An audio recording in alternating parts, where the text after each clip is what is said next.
Hey, everybody. We are back on such an important night, too. The vice presidential debate is happening. COVID is still happening. It's 2020, and we in the midst of a whole lot of stuff. So I want to say thank you for tuning in. I am pleased as punch to have this most handsome gentleman in our midst tonight. So many things, but I'm just going to say handsome because I just love the album cover look you have right now. It's got the like dramatic black background and cool glasses and a goatee. You are too many things. So, Ron Carroll, thank you for being here. I Thank you. appreciate. I'll be sending you your check for your for your I forgot the No, word. no payment Uh, needed. All that's for no free. payment needed. We okay? All Okay. that's for free, honey. All right. That's what's But up. listen, I love you. I know we've got a lot to talk about and a short time to do it. Yeah. Some of you are tuning in. Thank you. I know, I don't know if the debate is over. So today is October 7th, 2020. And, it's a month before one of the most monumental elections of many of our lifetimes. I was saying to Ron before we got started that I would love to do a political show. And I'm happy that this is happening on the night of debate. So we can talk a little bit about politics before we get into Ron's amazing Yeah. trajectory in house music. But there's so much going on. What do you think, Ron? What are your thoughts? Just start anywhere you like. I mean, I just believe that politics has always been a game. It's always been a show to me. I always felt like we're in this Truman Show esque situation, and it's something that's just like religion and other things, is to put you on one side or the other. I think Hmm. we just need more free thinkers. We need people that can think for themselves more and not be led by different things like media. Don't get me wrong, media is important, but it can also be used to sway your opinions and things like that. We don't study as people. We don't study a lot, and we don't look into things the way we should. And I think, especially with this election, um, because it's so intense, I think Hmm. people need to look into it a little deeper than the norm, because there's a lot of things beneath the veil or behind the curtain that's going on that's causing it to be this intense. So I think we need to look into it more Yeah, I for sure. appreciate you saying that. We talked about this last week, and if you're tuning in now, thanks for tuning in. We have Ron Carroll with us. We're going to talk about his musical career in a second, but we just want to talk because it's such a monumental year, because it's such an important election. No matter what side you're on, it's an important election because it does. Yeah, We're at a precipice. We're at a place where we haven't absolutely. been in anybody's lifetime. None of us That's have right. lived through a pandemic before. My No. grandparents did, but none of my parents were born then. So Yeah, there's so much that's unprecedented about this time that we got to really consider. Um, absolutely. I mean, I think tonight's debate had Kamala Harris, significant first African American woman to be on a major party ticket for a general election. Hmm. I watched a bit of it. I don't know if you caught any of it, but she seemed to have Yeah, Mike Pence on the ropes.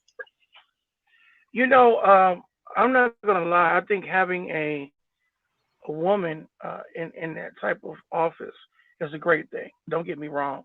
I think it's amazing, and I think, but I don't think she, per se, personally to me, Mhm. is a good representation of Mhm. of our people. I mean, Mhm. she has a skin tone. She has a skin tone. Mhm. And I believe that she's an emotional piece that's being used right now, because they Mhm. want they want our votes. They want us to be involved. So they just get somebody within our skin tone to Mhm. come in so that we can be swayed. Because a lot of Right. times black people, we are swayed by the skin tone, Mhm. and I think that we need to like look deeper into people, because a lot of things she did years ago was against us a lot. Yeah. So, I think you're making a point. Clarence Thomas was picked for his skin tone, and he is certainly not in support of anything black, and has said so on the record. So, skin tone Hmm. shouldn't be dictating anything. Exactly. I will say there's a woman that I know who I won't mention now, but she's a pretty well-known strategist. She was a Republican Okay. strategist, and now she's more independent, but she's worked on both kind of campaigns. And I said, you've been working Okay. in this field for many, many years, and she supports women and men. She has reported both sides of the fence, and so I respect her opinion. And I said, Okay. what do we need? What do we need in this country? Now, this is somebody who's got like, you know, tens of years of experience and has worked on both sides. And she said to me, Right. we need a woman. And I said, really, just that Hmm. simple as just any woman? She's like, not just any woman, but if you change who's in the office, you change the dialogue.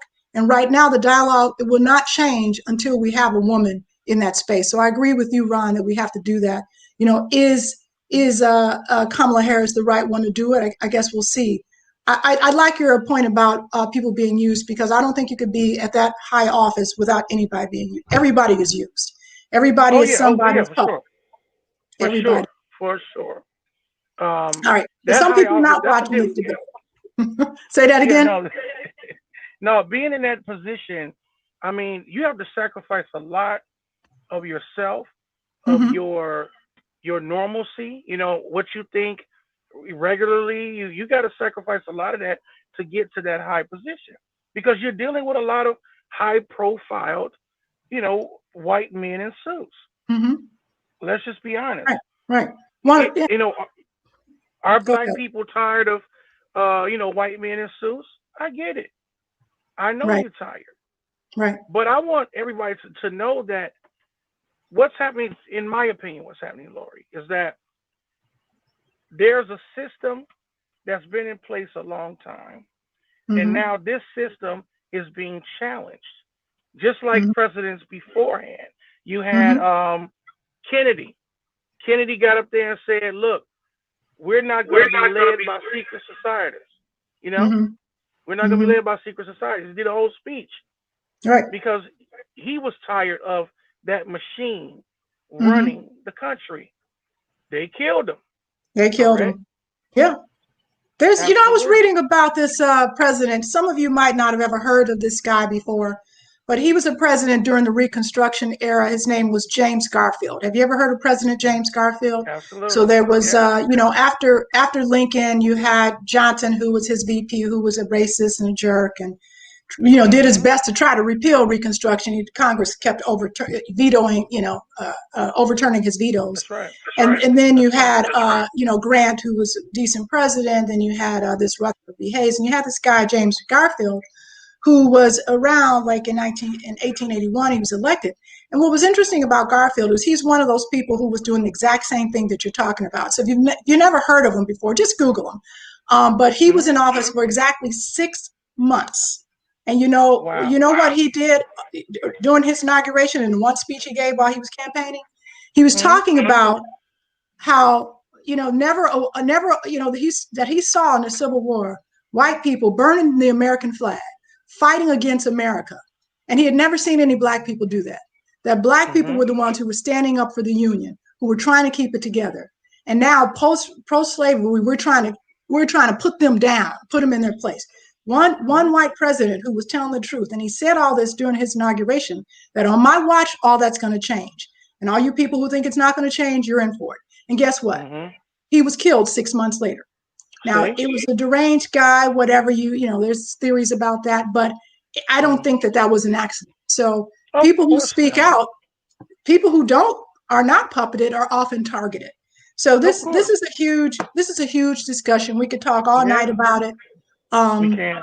but We let can. me switch it up just a little bit and ask you, what are your thoughts on sort of how whatever happens? We're in a pandemic, so let's talk about that. What are your thoughts on this pandemic? Any thoughts you have that you care to share? You don't have to share if you don't want to. Um, See, this is another issue that I'm always in these circle disagreements with a lot of my colleagues. Um, I believe that you can't make people do what you want to do unless you instill fear. And this goes all the way back to being in school. If somebody wants your lunch money, Mm-hmm. if you walk that same street every day, and I always bring this up, if you walk a street every day to go to school, Lori, Mm-hmm. and this is person waiting for you, and they tell you give you your money, you fight for it, they beat you up, they take it. After getting beat up so many times, you're just gonna walk by them hand them your lunch money, and keep going, right? I believe that right now we are uh, being bullied by a system of with fear. Not saying that it doesn't exist, because a lot of things exist. We have viruses in our body. We have millions of viruses in our body already. Mm-hmm. Um, and Corona is one of them that's been in our body. But I just feel like it's being used and it's being media fueled, and it's to scare everybody so that they can uh, get their way, Mm-hmm. and we could do whatever we wanted. I mean, come on, black people wearing a mask in a building and getting away with it. If we would have done that a year ago, wearing a mask going into a place, they would have followed us around the store. You already know that. Why you got a mask on? You know what I mean? But now we all got Yeah. masks on. Now they're telling us to stand apart. I just feel like, but nobody ever spoke about, hey guys, this is a pathogen where you need to have a strong immune system. You need to Mm-hmm. build up your immune system. Mm-hmm. Nobody ever spoke of. Nobody spoke of. So I already knew it was Yeah. another event planned by a higher organization, who I will not mention. But I Mm-hmm. already knew once they said do three things, I knew it was some crap at that point. Look, I knew. I love what you're saying. I appreciate that. And I know that there's a lot of folks who feel like there is at the hand of someone else or some other group. But I want to circle back to what you said, because it's an important public health point. Is, for many public health experts, and I worked in public health for 15 years, and would tell people, listen, if you want to avoid being sick, here's what you got to do. You have to do X, Y, and Z. It's not a secret. If you don't eat leafy green Yeah. vegetables, you get sick. If you don't move your Yes. body, you get sick. If Yes. you're around sick people, you get sick. And when steps are taken to try to nudge people in the right direction, then it's called government overreach. What do you think of that? I agree. Do you I agree agree. that do you agree that it's government overreach, or that, I mean, because I didn't think so. I mean, I thought, if you asking Lori Branch, and I work for the government, and I'm saying, look, I'm studying this, is what I do 24/7. I'm studying this stuff. I'm trying to say, okay, Oh, you want to live a got you. long, healthy life? Here's what all the evidence is. You need to eat green vegetables. You need to not have a Yeah, for liter sure. of For sure. soda with every meal. And people Absolutely. were like freaking out, like, you're trying to tell us how to live our lives. It's like, no, I'm trying to tell you how to live. Period. And Right. look, I'm a fat guy. Okay. Let's make it clear. Everybody know me. Know I'm a big dude. However, I'm never a sickly big dude. You don't ever see me in the house with flued up, cold, messed up, because I do understand that with your immune system, just say you don't eat the correct foods, but you can Mm-hmm. take your zinc, you can take your vitamin D, your vitamin C, your iodines, whatever you need for your body. Those Mm-hmm. supplements. Take those supplements. And I I hear mean, you. we need to be, yeah, we need to be taught how to take care of ourselves, and no We do. governmental body has told us that. So we already know. Once you don't tell us a way that we can be better, and you tell us to stand apart, it is something bigger to the picture. So, Period. Ron, as a previous public health official, I don't know if I call myself an official, but I certainly work for the I mean, government. you probably can. You can.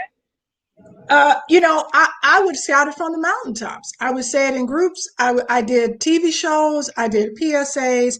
I did all kinds of Hmm. stuff, trying to say, here's what the evidence shows. Here's what the science shows. Here's what my personal experience is. Here's how Right. what my relatives' experience is. And so, is it Exactly. that the government's not saying it, or that people don't want to hear it? I don't think the media is not saying it. Mm-hmm. Okay. Because I would have to dig deeper to let people know why I'm saying this. Okay. So if you created a system, Lori, And Mm-hmm. your system that you've lived under, you've ruled Mm-hmm. people under, is now being attacked. You're going to do whatever you got to do to stop whomever from, Mm-hmm. getting in the way of your system. Mm-hmm. So I always tell people right now, this is a fight between the Aryan and the Zionist Jew. This is the fight. It's not black people. We Mm. should be in the background waiting our turn to take control. However, Right. we get emotionally involved in everything. Right. So, and the thing about the Zionist Jew, and I got plenty of friends who are these people, and they always say, you all are the most emotionally led people we've ever met. And it's true. We do everything through emotion. Most of us. Well, I will say that if we're talking about black people, there's that's a whole nother topic. Many of us act on emotion, but I don't know if you've seen this book, Hate Monger. It's interesting that you mentioned Aryan because this woman, a really great writer, Jean Guerrero, wrote this book about Stephen Miller, and that the white nationalist agenda is the strategy. That's the strategy. So I don't know if you believe that or not, but we're getting way too deep, and I want to talk to you about house music. Yeah, So because once we get on this, people be like, tune out, tune out. I know, So I yeah, know, I know. Okay, let's we're going to go talk about in. house music. So Yeah, let's talk listen, about I think it's important. So I'll do this segue and ask this. What effect do you think what's happening in the world is having on house music? well, to be honest with you, I think house um, is being embraced in such a magical way right now. Mm-hmm. Mm-hmm. I think it's lifting a lot of spirits, and I think it's opening a lot of doors for many people who didn't have the opportunity to express themselves through the music. I see a lot of Chicago artists getting love Mm-hmm. internationally, Absolutely. which is amazing. I think the creativity is amazing. People are making great songs and great tracks because we're taking our time and we're Mm-hmm. actually drafting these classics. I mean, just like the one right now with Immaculate and Black Widow. That Yeah, is it's amazing. poetry in motion, um, called a Prather, what she did. Also, Ari Lords and my boy Rasoul, Beautiful Ari Woman. The- Lords. Oh my gosh. yeah. I've known her since she was born, by the way. Oh, wow. Oh, wow. Since she was born. Me and her mom used to hang out at the what's the club that was on North Halsted Street on Fullerton? Can't remember the name of it, but we used to hang out there when she was pregnant with Ari Lord. So she's got a great Wow. voice. Wow. Yeah, she does. So So hey, I'm very listen, proud. Yeah. I agree with you. I think that this is a time where house music is sort of having a new birth almost. Yeah. Places DJs who've never been heard before are now sort of getting a listen because people have time to concentrate on it. But I want Yes, to I want sir. to talk about Ron Carroll. This is the Vintage House Show. If you're just tuning in, our guest is Ron Carroll, and I want to the purpose of our show is to unpack some of the history. And I know that you've done this, Ron. You've had an amazing run. I know that you started in the late '80s, Yeah. both DJing and producing. I remember first sort of like having an encounter with you at the clubhouse, and I think it was like 91, 92. You Did were I try to DJing talk to there. you? Well, who knows? We were all drunk back then. You weren't drunk. I was. That's I don't. hilarious. I think you were being very sweet as you always are. But I was hanging out with Braxton Oh Holmes. You yeah. remember Braxton? He was Oh yeah. working there. I Oh think you yeah. guys were both doing parties there. But you've had an amazing run, and I know you've produced what 60, 70, 80 singles. How many albums? Yeah. So let's start from the beginning. So you're from Chicago. Where'd you grow up? Yes. Where'd you go to school? And how'd you get Oh into? wow. Okay. Well, I grew up on the south side on a street called Euclid Avenue, which is like one block east of Jeffrey, no, one block west of Jeffrey Hmm. Boulevard, over there on 71st Street. Um, I went to Bryn Mawr Elementary, and then I went to South Shore high school. Hey, Demetrius. Now, what Didn't. got me into house music was really funny because I was always in school. I was bullied a lot, because walking to school, beat up, couldn't get no girlfriend, wanted a little girlfriend on my arm, you know, we couldn't get nobody.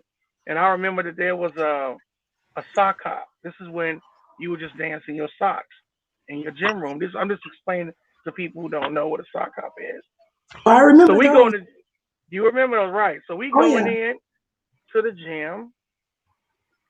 I'm in there, of course. Nobody's around me. I'm the little loner in the corner. But I noticed the DJ, and the DJ was sitting there, and I'm talking about, he looked horrible. Like, I was like, oh my God, this guy looks terrible. But he had these girls around him. So I'm like, what is going on here? How's he got all these girls around him? It is Right? quite And a then calling card. yeah, so I'm like, I'm looking at dude, and I'm like, okay, I'm watching him play. I'm watching the girls dance all around him. I said, well, look, if he can get girls while doing this, I'm gonna do this so I can get some damn girls. That was me. That was my first thing about it. It wasn't even the music at the time. It was I saw girls liking him, so I wanted to do this thing because I wanted girls to like me. That's how I first started out. And so I watched him how he did it all night. I watched his hands, how he threw the record off, the whole nine with the pitch, all of that. Christmas time comes. Now me and my brother was sitting there. He was the cool one.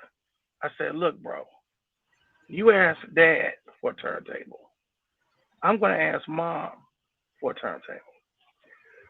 Because we had parents that were like running doing their thing.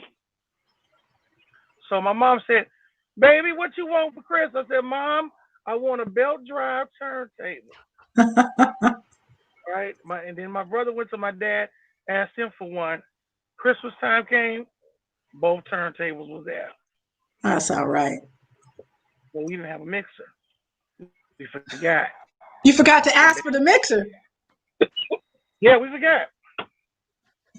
So we finally borrowed a mixer from my friend, and then we started practicing buying records all over the city from imports, etc., to to Loop, all those spots, and we just started going. And once I got into it, though, I was like, man, it just stuck to me, became a part of me. Like it Mhm. went deep in my soul, and then I started really wanting to become something greater. So I got two questions. Thank you. Yeah. That's a great story. And I have two questions as a follow up. Did you get the girls? Oh yes. So it worked. I mean, oh, it worked. It did work. But you get a lot of crazy girls. You know what I mean? You get the little I wild do ones. know. And me, I do know. and me. Oh yeah, yeah, exactly, exactly. So when you come, I was from a Christian home, so I Yeah. wasn't as wild mentally. So Hmm. when those girls came around, it was like, man, I didn't know they were this wild. You know what I mean? I didn't know how to handle them at first. I'm like, whoa, whoa. But then, over time, you learn. You learn how to I make it think it's work. something we don't talk about that a lot, but DJing, and maybe it's not so much now, but back then it definitely gave you a calling card. It definitely gave you Yes, something that was attractive to people, and you didn't have to do anything but show up, and people were like, "Hey, want to be in that's your in it. your in your orbit," right? Yeah, that's George it. George George Jackson is saying something as crazy as hell. Laugh out loud. I really want to know what you're talking about, George. Is it the girls? I don't know. Yeah. So my second question was, when you got that bug, did you collaborate with anyone? Did you like you got the two turntables? You finally got a Mhm. mixer. How did Mhm. how did you put it all together? And then where did you take it? Okay, so my brother and I started this DJ scene with his friend across the street named Brian. We called ourselves the Disco Jack Masters, Okay.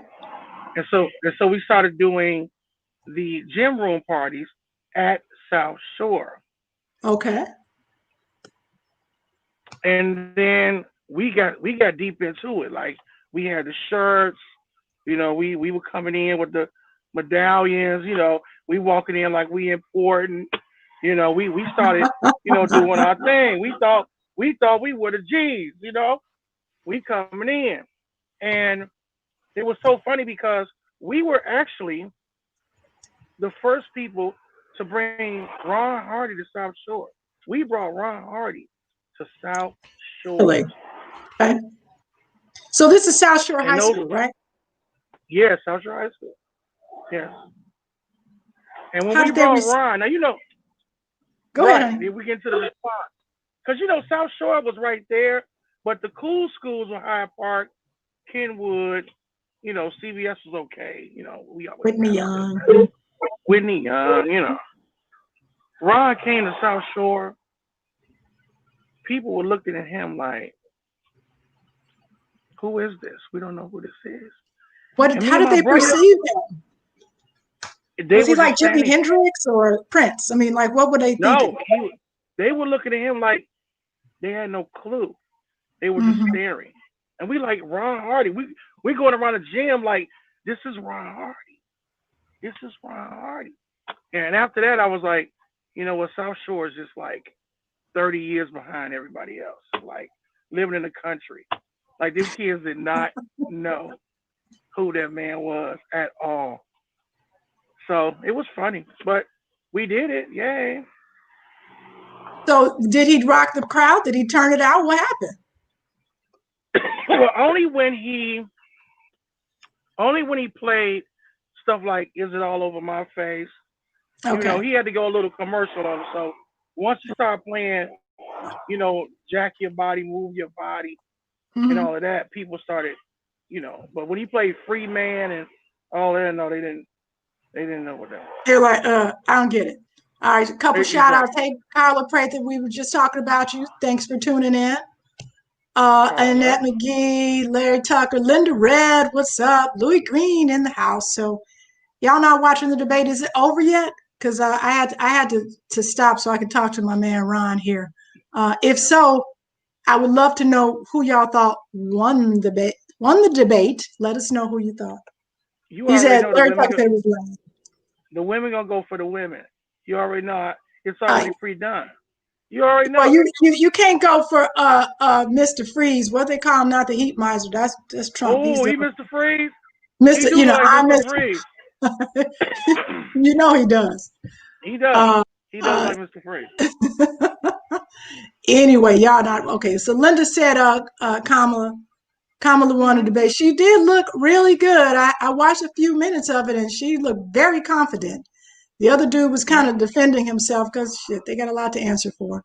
But who doesn't? So anyway, we're going back to Ron Carroll. Y'all might not like my opinions either, but that's okay. That's for another show.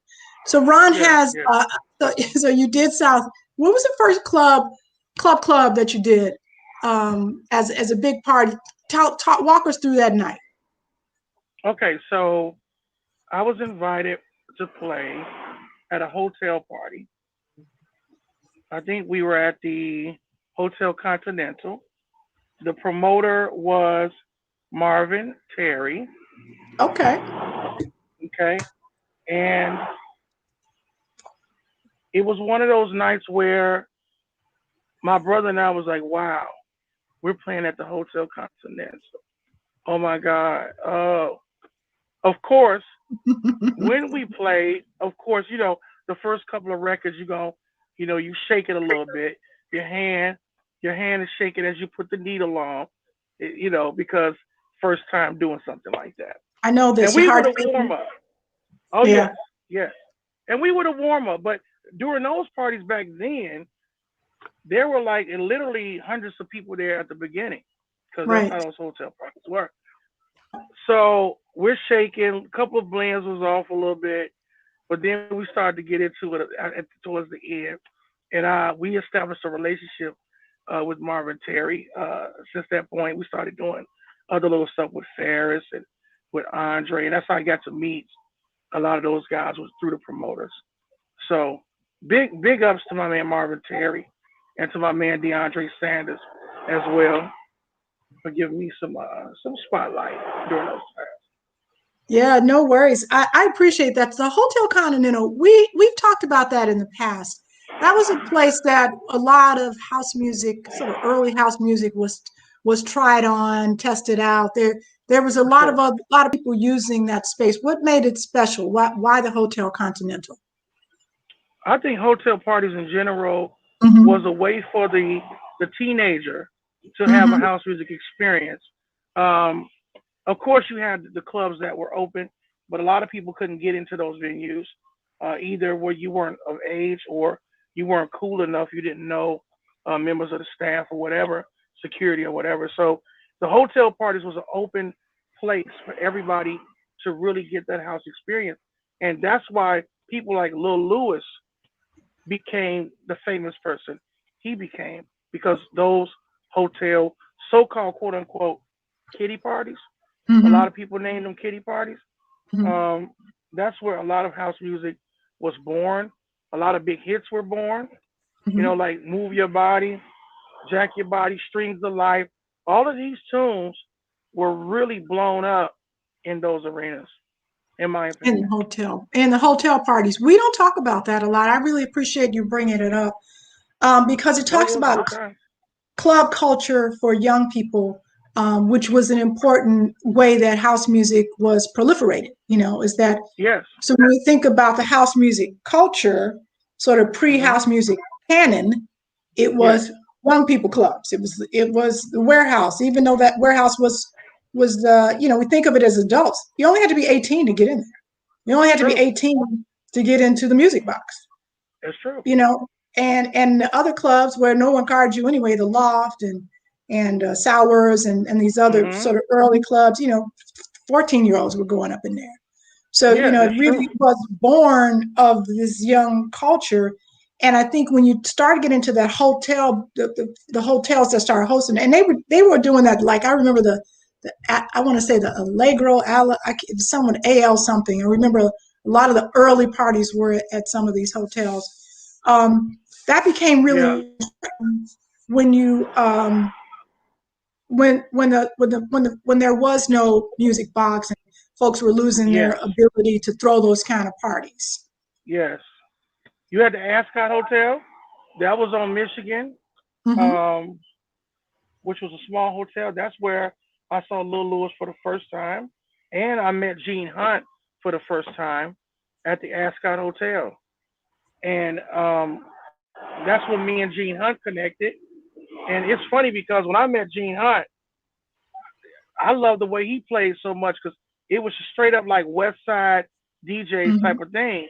And when I met him, yo, it's almost like I became his like his manager, and I had my own and I had my own career to try to take care of, but I was like, no, so I introduced him to the Bad Boys and everything, Steve P and all those guys. I'm like, this is a monster right here, That's right. Terry Hunter first play.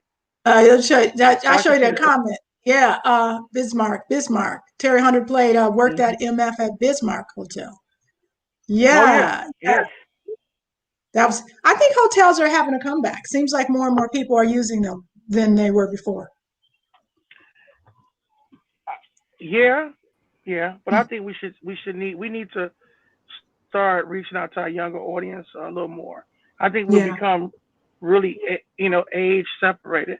Come on in. That's what I'm What's talking up, about. Lauren? Come on in. So you missed our talk about the debate, Lauren. Uh, I heard a little bit. okay. How was it? It was. I'm getting mad feedback. Why am I getting? I Oh, don't I know. know why. I really, yeah. It was a great debate. You all are having a great conversation too, and I loved you all's discourse on what's happening in the world today. But I want to keep going with Yes. what you all were talking about. I want to jump back towards the end as we Yeah, yeah. talk about the future. Which is Well, all what this is all about. I know, and Ron's been so gracious because I know he's got other things to do this evening because he's a busy, popular dude. What? Uh, so Hey, so Ron, He's we how so are you? damn funny, we Lord. still have Follow. him for 25 minutes. So let's make the most. And Exactly. hey, if you are watching, Ron Carroll is our guest. We're talking about Ron's career. We're just talking about hotels and sort of the significant role they play in the beginning of house music, and maybe they're having a comeback. So Annette McGee, thanks for tuning in. She mentioned that McCormick Place with Farley. So Annette, I want to say something about McCormick Place. I don't know if Vertigo was the first, but we were doing parties at social club I was in 80, 81, 82. Lauren, I think that's you, but um, there we go. I'm not sure where that's coming from. Getting a lot of feedback. All right. Ron, that might have been you. Okay. So anyway, sorry for the interruption. But I lost my thought. McCormick Place was a great place. A lot of folks were doing parties there. Vertigo did a big Was it fashion me? show. Other folks. Ron, did you ever do McCormick Place or someplace on that scale Oh when yeah. you were starting? Okay, so I got the greatest McCormick Place story of all time. So I was supposed to play for Marvin Terry at this massive McCormick Place party, and my brother and I, all of our homies were there together, and so excited, right? Like, oh, this is gonna be the biggest one ever. I mean, it seemed like he had every DJ name known to man from out of town. He was doing an award show, and everything was great. Why did he not get the right license to throw the party? Why did the music keep going on and off? Then the lights came What up. happened? Now we were there for about an hour and a half. In an hour and a half, he had 2,000 people in there already. In an hour and a half, this was going to be insane. All of a sudden, people started chanting, "We want our money back! We want our money back!" Now we're sitting in the middle of the floor. All of a sudden, a chair goes flying, and it hits one of those glass little panes on the little wall. It crashes. People start cheering. Once they started cheering, you know everybody else gonna join in the fun, right? Now everybody else started tearing up the ballroom. We got our stuff. We walked out, and it was on the news. Like it was the biggest like party turned anarchist, thing. Crazy. It was crazy. But everybody was so upset. I mean, and I was too. I'm like, man, I was supposed to play the best party and not tear the place up. So I never got a chance to play. But I did Yeah, watch him tear it up, which was, interesting to see people throw chairs and stuff. So it's kind of nice. Cool. It was kind of cool. that's crazy. I know that there are parties that go south. Yeah. I like that you brought that up. I think you got to turn your something down, Ron. Okay, hold Do on. you have? How Maybe it's about your. now? If he had on headphones, you wouldn't hear the feedback. You're hearing what he's hearing, and it's coming back to us There on you the go. air. Okay, that's better. Is it better? Yep, I think so. Because I'm in the car, ladies. I'm sorry. As soon as we're done, I got a meeting at this place, so I'm in the car doing the interview right now. Of Trying to course you use the do. sexy light. Trying. That I like that. I like that a lot. So we were talking about parties that didn't happen. I know Craig Loftus and I were hired to do a party. I think it was at Corliss, one of those high schools, and the equipment never showed up. It was just the most Oh. embarrassing. Oh, I swear, if you were one of those students, I'm gonna ask for your forgiveness all these years later because it wasn't my fault. They had a really bad situation where the equipment guy just did not show up and we did not have a backup Mm, plan. And ever since mm, then, mm. I always have a backup plan. Yes, yes, I that's have one important. powered speaker in my trunk and it's There ready to you go. go. There you go. You ready to So go, no matter what. I, I want to switch gears a little bit, Ron, and talk about your producing because you've been very prolific. What was your first record that became well known was My Prayer, Hmm? and that was in 1989, I think. Yeah, 89, 90. Yes. Let's talk about what happened. How'd you do that? You got in the studio. Oh, What was your inspiration? And then let's move well, forward from there.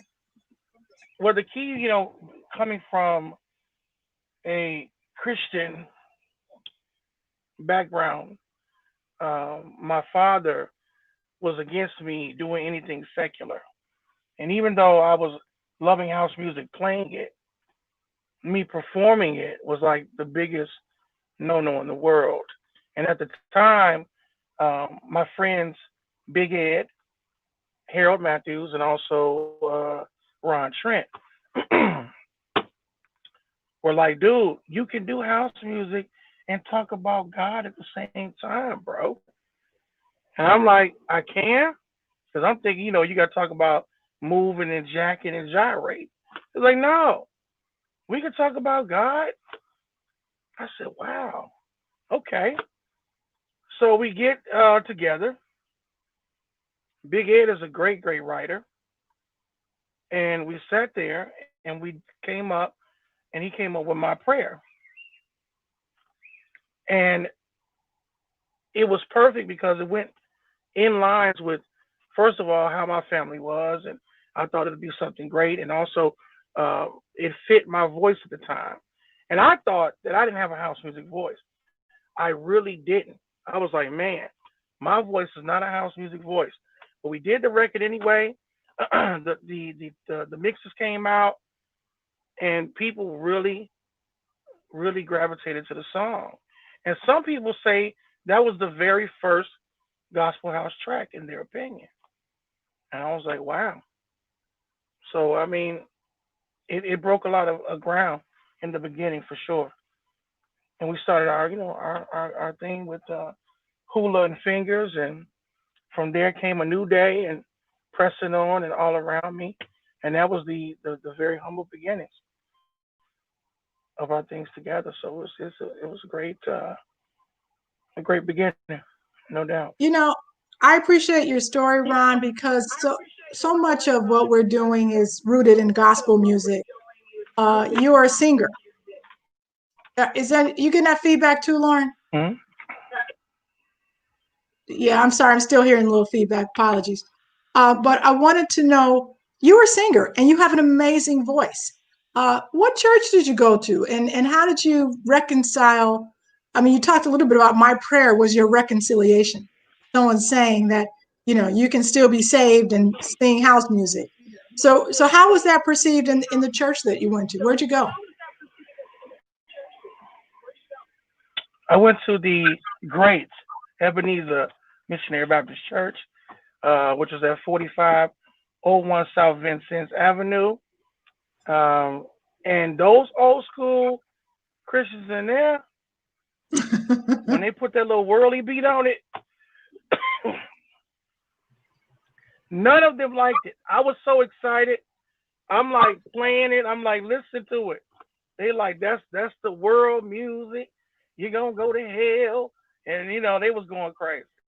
It was like I felt like I was a Satanist at the church because they did not like that little beat under those lyrics. They did not. So I had to go through a little persecution. But that's old school church. We were very strict back then. Hey, some of them are still very strict today. My family's from Kojic, so trust me, I know all about strict. Uh, Oh wow. it don't get much stricter than that, but Y'all anyway, go hard. that's another story. Uh, so someone said that you play gospel house. Who's that? Annette chiming in again. Thanks for chiming in so much. Love you love when Ron Carroll plays gospel house. Keep playing it. Go working out to it. Oh, you, thank you, So yo. It's a you part of so, me for sure. You know, hey, it's I love gospel house. I've done whole gospel house CDs, and it's like there's so much good gospel house music out there. I think house music, even oh without yeah, calling it house music, is rooted in gospel. You know, you can't. for There's an sure, undeniable for connection sure. to that. I was always really Oh yeah, intrigued oh with yeah. Daryl Pandy and his ability to be so versatile. Really enjoyed his music. I can hear my feedback. So, but I always thought, I wonder why we didn't bring much of that, the synergies of the music together from the church when Daryl Pandy would be in everybody's church and then singing top of the line house music. I always felt like it shouldn't be a disconnect, but I didn't think that it was, what you're saying is what some of us really didn't think was that big of a deal. But yeah, the worldly part of what they considered the sort of music across the board, whether it's R&B and whatever. If you went from the gospel genre to R&B, again, it was worldly. If you went to gospel genre to house music, certainly you were definitely going to hell. So I'm sure it was a disconnect. Yeah, we were actually pre-burning before we went. You know, they made sure that we were pre-burning. Okay, I'm serious. It's crazy. And big shouts out to definitely Daryl and his legacy. Daryl definitely set a legacy in this game for sure. So let me talk about some of the collaborations. So Daryl, wonderful, beautiful spirit. You worked with Byron Stingley and CeCe Pennison and so many folks. Talk about some of the collabs. Maybe start with like your favorite and why. Well, I learned a lot from Byron Stingley because Byron really took me under his wing as a little brother, and it's almost like it forced me to become a better writer, a better arranger through him. Um, I remember we were working. He was working on this album project, his solo project with Nervous, and the brother just grabbed me, was like, "Let's go." I remember him calling me one day, "Hey, what you doing?" I'm like, "I'm at home." He's like, "Okay, get dressed. We about to drive to New York." And I was like, "Okay." I put a bag together and we went to New York. And from there, I was able to meet and work with him and MK, Mark Kitchen, Frankie Knuckles, which was with Eric Cupper as well. So she told me, um, Kerry Chandler, a lot of people because of him. And there was this one guy that was working in the studio with Frankie when we did Back to Paradise. And I forgot his name, but he was an arranger. And just watching him as a vocal producer blew my mind. Just to know that they got guys who just go in studios in New York to do vocal production. And he was the guy that took me under his wing. And another guy as well who took me under his wing, and I appreciate him, was Maurice Joshua. You know, Maurice Joshua, because of him, I was able to meet Destiny's Child in their Mm. beginning phase when Maurice was doing all of these big remixes. And because I would basically help Maurice with like restructuring the melodies of these R&B songs to house, we actually had a session in New York with Destiny's Child, and it was amazing to meet them and to work with Mo. So yeah, those two guys, when it came to really taking me under their wing and taking me places to have that experience, those two guys definitely hats off and big kiss to those brothers for sure. Talk about the Barbara Tucker story. Reginald said you better talk about the Barbara Tucker story. Okay, so Miss Barbara Tucker. All right, this is how this happened. So there's a thing called the Winter Music Conference. I'm sure we're all familiar with the Winter Music Conference, or some people might. And I remember me and my friend and also co-writer, we co-wrote together a lot of songs.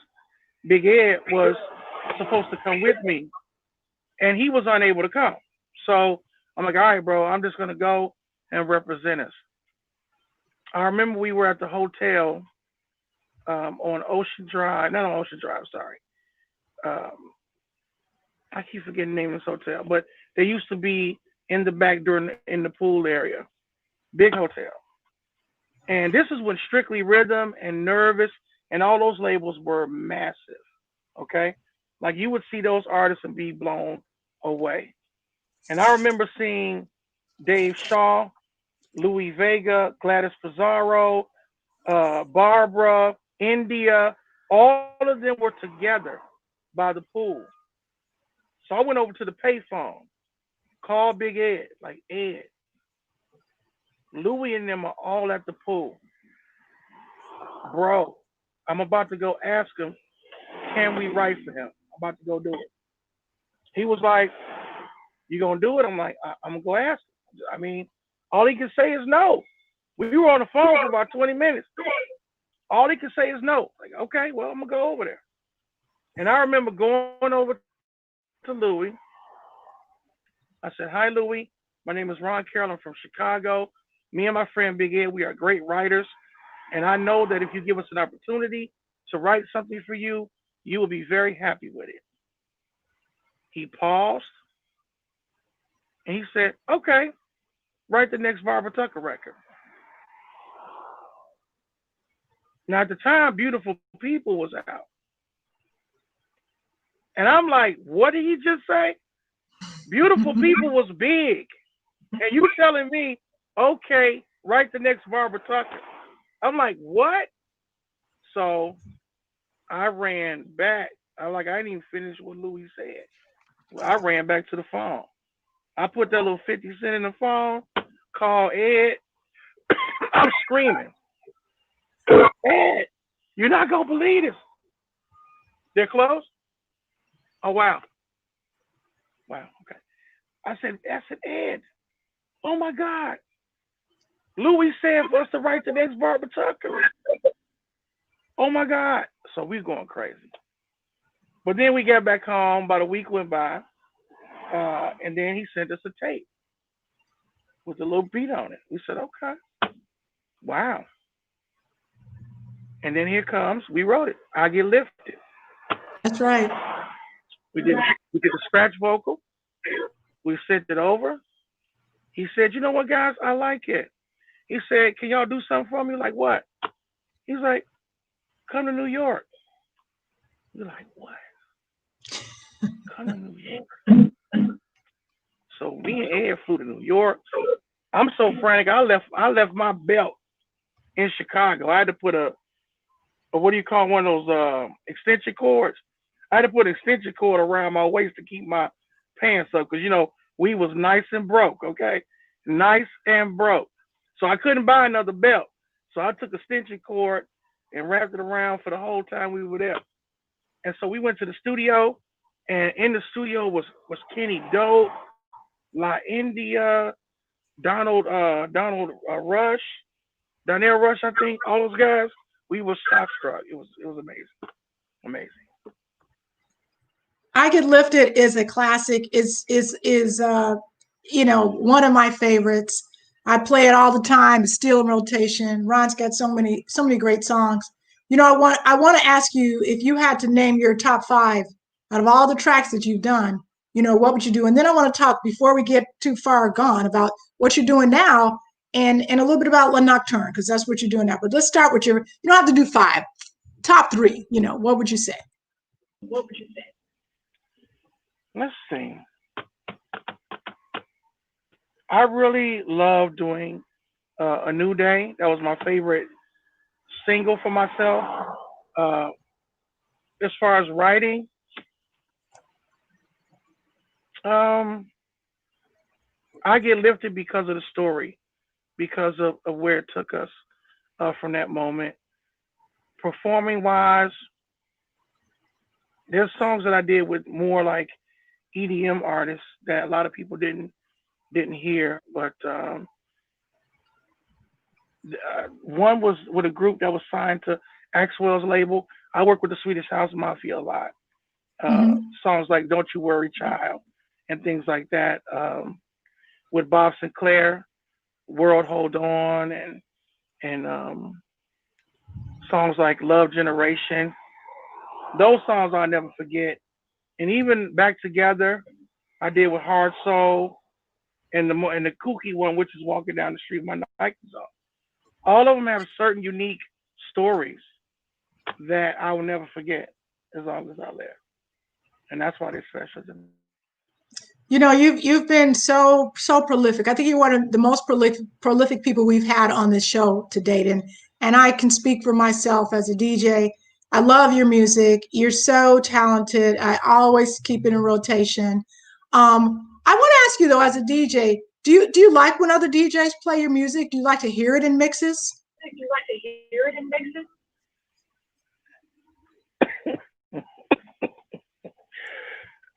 Oh my God, I gotta laugh. I'm sorry because I do not like hearing my voice. Like if you play a song that I produced, I'm cool with it. But if you play something I'm singing on, I'm like la la la la la la with my ears closed. Like I don't know why, but I don't like hearing other DJs play songs that I sing on. It's weird. That's It's really hysterical. weird. I'd be like, I don't want to hear it. I'm very like that. Very like that. Okay.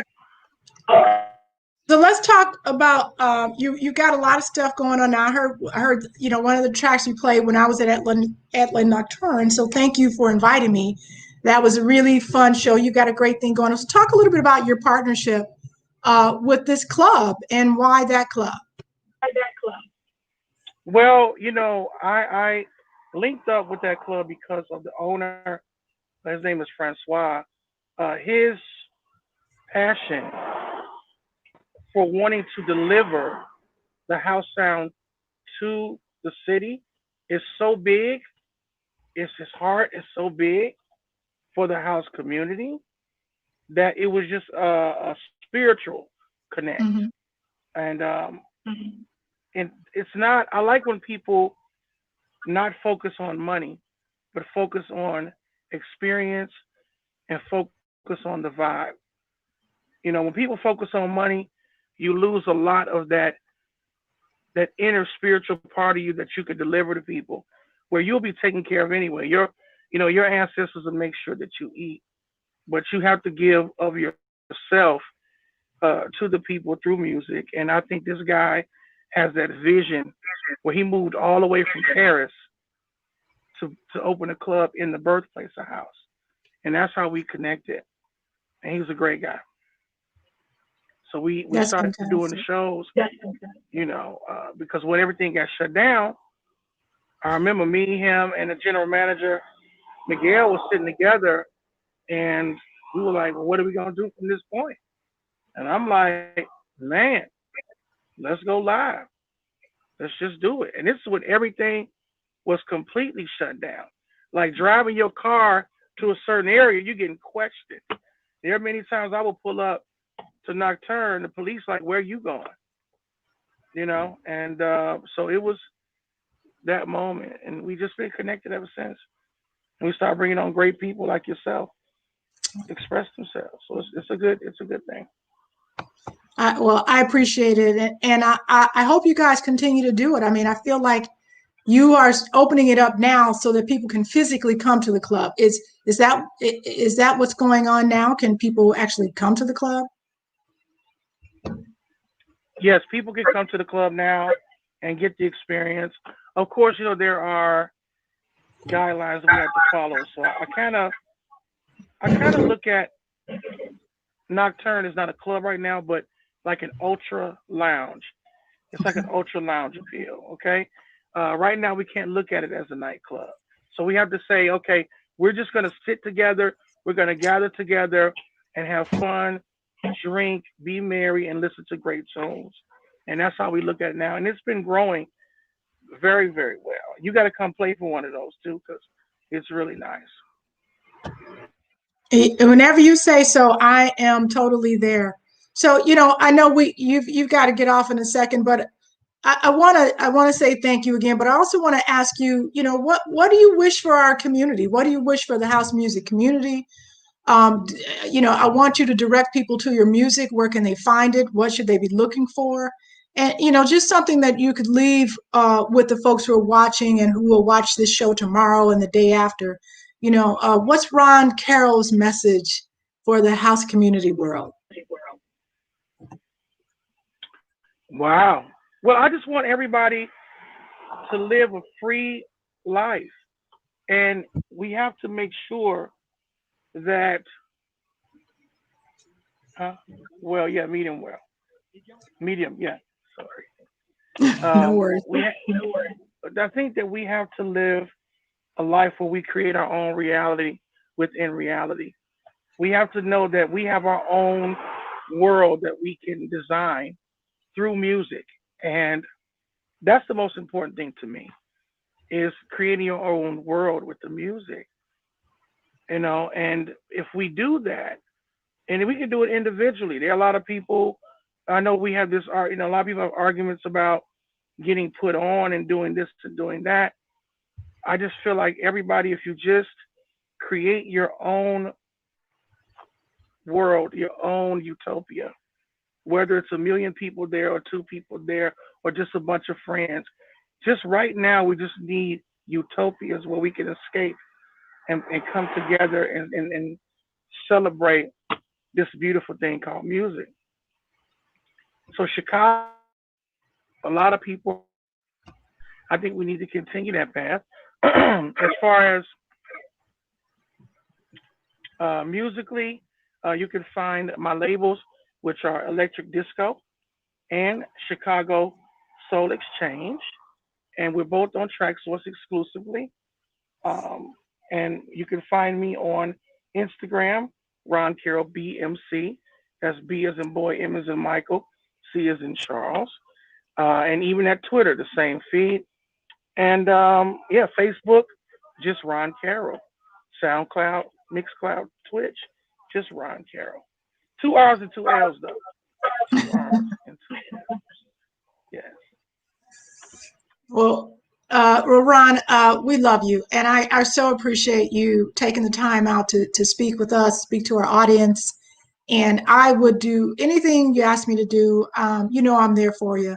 And I know that many DJs are so appreciative of just the path you've made for yourself and for Chicago and for house music. It would not be the same without you. So thank you so much. Lauren, did you want to send Ron off with some warm wishes? Ron, thank you so much for your work and your continued work. And we look forward to seeing you in person, whether it's Love Nocturne or someplace else. We're going to see you soon, I hope. Definitely. And we got to go to dinner, ladies, for sure, and hang out, so we can all just be sexy and have a good time. Everybody stay sexy, my friends. Stay sexy at all times, my friends. Stay sexy. All right. Well, on that note, everybody stay sexy, and we will see you next week with Mega with his guest, and we'll be doing it to the end of the year. You guys stay safe. Everybody vote and love and respect. Bye, guys. Bye bye, honey.